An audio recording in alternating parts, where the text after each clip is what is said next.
بسم اللہ الرحمن الرحیم۔ شروع اللہ کے نام سے جو بڑا مہربان نہایت رحم کرنے والا ہے۔ دیکھتی آنکھوں، مسکراتے لبوں اور تمام دوستوں کو السلام علیکم۔ بیان کیا جاتا ہے کہ بنی اسرائیل میں ایک شخص تھا جس کی بیوی نہایت حسین تھی، جس پہ وہ اسرائیلی فریفتہ تھا۔ چنانچہ جب اس عورت کا انتقال ہو گیا تو اس اسرائیلی کو بڑا قلب ہوا اور وہ ایک مدت تک اس عورت کی قبر پر بیٹھا روتا رہا۔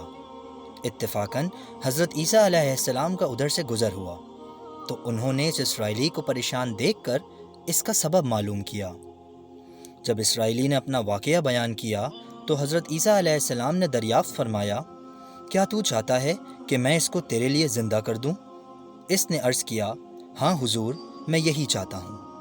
چنانچہ جب حضرت عیسیٰ علیہ السلام نے اس قبر کے مردے کو آواز دی تو قبر سے ایک حبشی غلام، جس کی ناک کے نتنوں، آنکھوں اور کان کے دونوں سوراخوں سے آنکھ کی لپیٹیں اٹھ رہی تھیں، حضرت عیسیٰ علیہ السلام کو دیکھتے ہی غلام نے کلمہ پڑھا۔ اسرائیلی نے یہ دیکھ کر عرض کیا، حضور، مجھ سے غلطی ہو گئی، میری بیوی کی قبر تو دوسری ہے۔ یہ سن کر حضرت عیسیٰ علیہ السلام نے حبشی کو حکم دیا کہ تم اپنی قبر میں واپس ہو جاؤ۔ چنانچہ وہ مردہ ہو کر گر گیا اور اس کی قبر کو مٹی سے چھپا دیا گیا۔ پھر حضرت عیسیٰ علیہ السلام نے اس دوسری قبر کی جانب توجہ فرمائی اور حکم دیا، اے صاحب قبر، اللہ کے حکم سے زندہ ہو جا۔ چنانچہ قبر پھٹی اور اس میں سے ایک عورت سر سے گرد جھاڑتی ہوئی باہر آ گئی، جس کو دیکھ کر اسرائیلی بولا کہ یا روح اللہ، یہی میری بیوی ہے۔ حضرت عیسیٰ علیہ السلام کے حکم سے وہ اسرائیلی اپنی بیوی کو ہمراہ لے کر واپس ہونے لگا، مگر عرصہ سے جاگا ہوا تھا، اس لیے اس پر نیند کا غلبہ ہو گیا اور اس نے بیوی سے کہا کہ تیری قبر پر بیداری نے مجھے ہلاک کر دیا ہے، اس لیے میں چاہتا ہوں کہ کچھ دیر آرام کر لوں۔ بیوی کہنے لگی، ہاں، آپ آرام کر لیجئے۔ چنانچہ وہ اسرائیلی بیوی کے زانوں پر سر رکھ کر سو گیا۔ اتنے میں ایک گھوڑے پر سوار ایک شہزادے کا ادھر سے گزر ہوا جو اپنے زمانے کا یکتا حسین تھا، جس کو دیکھ کر شہزادی فریفتہ ہو گئی اور اس کا دل قابو میں نہ رہا۔ اس نے شوہر کا سر زانوں سے نیچے رکھا اور فرد محبت اور غلبہ عشق سے مجبور ہو کر شہزادے کے سامنے جا کھڑی ہوئی۔ ادھر جیسے ہی شہزادے کی نظر اس پر پڑی، وہ بھی اس کو دیکھ کر اس پر فریفتہ ہو گیا اور عورت کی خواہش پر اس کو اپنے گھوڑے پر بٹھا کر لے گیا۔ چنانچہ اس کے شوہر نے بیدار ہو کر جب اپنی بیوی کو نہ پایا تو نہایت پریشان ہوا اور اس کے ملنے کی تدبیر سوچنے لگا۔ سوچتے سوچتے آخر اس کے نشانے قدم پر چل کر اپنی بیوی کو تلاش کر لیا، جو شہزادے کے پاس پہنچ چکی تھی۔ اس کو دیکھ کر اسرائیلی نے شہزادے سے عرض کیا، یہ میری بیوی ہے، آپ اس کو چھوڑ دیجیے۔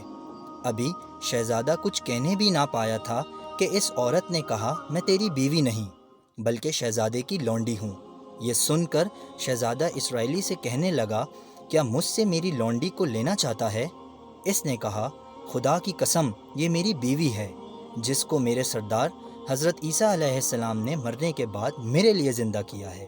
ابھی یہ گفتگو ہو رہی تھی کہ اتفاقاً حضرت عیسیٰ علیہ السلام کا وہاں سے گزر ہوا، جن کو دیکھ کر اسرائیلی کہنے لگا، یا روح اللہ، کیا یہ وہ میری بیوی نہیں جس کو آپ نے میرے لیے زندہ کیا ہے؟ حضرت عیسیٰ علیہ السلام نے فرمایا کہ ہاں، یہ وہی ہے۔ یہ سن کر عورت کہنے لگی، یا روح اللہ، یہ شخص جھوٹا ہے، میں تو اس شہزادے کی لونڈی ہوں۔ حضرت عیسیٰ علیہ السلام نے فرمایا، کیا تو وہ عورت نہیں جس کو میں نے اللہ تعالیٰ کے حکم سے زندہ کیا ہے؟ عورت نے کہا، یا روح اللہ، بخدا میں وہ نہیں ہوں۔ اس کے بعد حضرت عیسیٰ علیہ السلام نے فرمایا، جو جان خدا کے حکم سے میں نے تجھے دی تھی، اس کو واپس کر دے۔ یہ سنتے ہی وہ عورت پھر مردہ ہو کر گر پڑی اور حضرت عیسیٰ علیہ السلام فرمانے لگے کہ جو شخص ایسے آدمی کو دیکھنا چاہے جو کافر مرا تھا اور زندہ ہو کر ایمان لایا، تو وہ اس حبشی غلام کو دیکھ لے جو پھر ایمان کی حالت میں مرا ہے، اور جو کوئی ایسے شخص کو دیکھنا چاہے جو مومن مرا تھا، پھر اللہ نے اس کو زندہ کیا اور وہ کافر ہو کر حالت کفر میں مر گیا، تو وہ اس عورت کو دیکھ لے۔ اس واقعے کو دیکھ کر اسرائیلی نے قسم کھائی کہ وہ اب کبھی نکاح نہ کرے گا اور میدانوں کی طرف نکل گیا، جہاں اللہ تعالیٰ کی عبادت میں مصروف رہ کر اسے موت آ گئی۔ اللہ تعالیٰ اس پر اپنا رحم فرمائے۔ حاصل، نبی اور رسول کے اقرار و انکار کا نتیجہ اس حکایت سے ظاہر ہوتا ہے اور سبق ملتا ہے کہ کامیابی اپنے نبی صلی اللہ علیہ وآلہ وسلم کی اطاعت و محبت سے ہی مل سکتی ہے۔ چنانچہ ہمیں بھی چاہیے کہ ہر حال میں اپنے نبی صلی اللہ علیہ وآلہ وسلم کی اطاعت کو سامنے رکھیں، چاہے دل مانے یا نہ مانے، لیکن نبی کریم صلی اللہ علیہ وآلہ وسلم کے طریقوں کو لازمی اپنایا جائے۔ اللہ تعالیٰ اس واقعے سے سبق حاصل کر کے عمل کرنے کی توفیق عطا فرمائے۔ آمین یا رب العالمین۔ امید کرتا ہوں کہ آپ کو آج کی ویڈیو اچھی لگی ہوگی۔ اگر آپ کو ہماری ویڈیو اچھی لگی تو ویڈیو کو لائک کریں اور مزید اس طرح کی ویڈیو دیکھنے کے لیے ہمارا چینل سبسکرائب کریں۔ انشاءاللہ آپ سے ملاقات ہوتی ہے اگلی ویڈیو میں۔ تب تک کے لیے اللہ نگہبان۔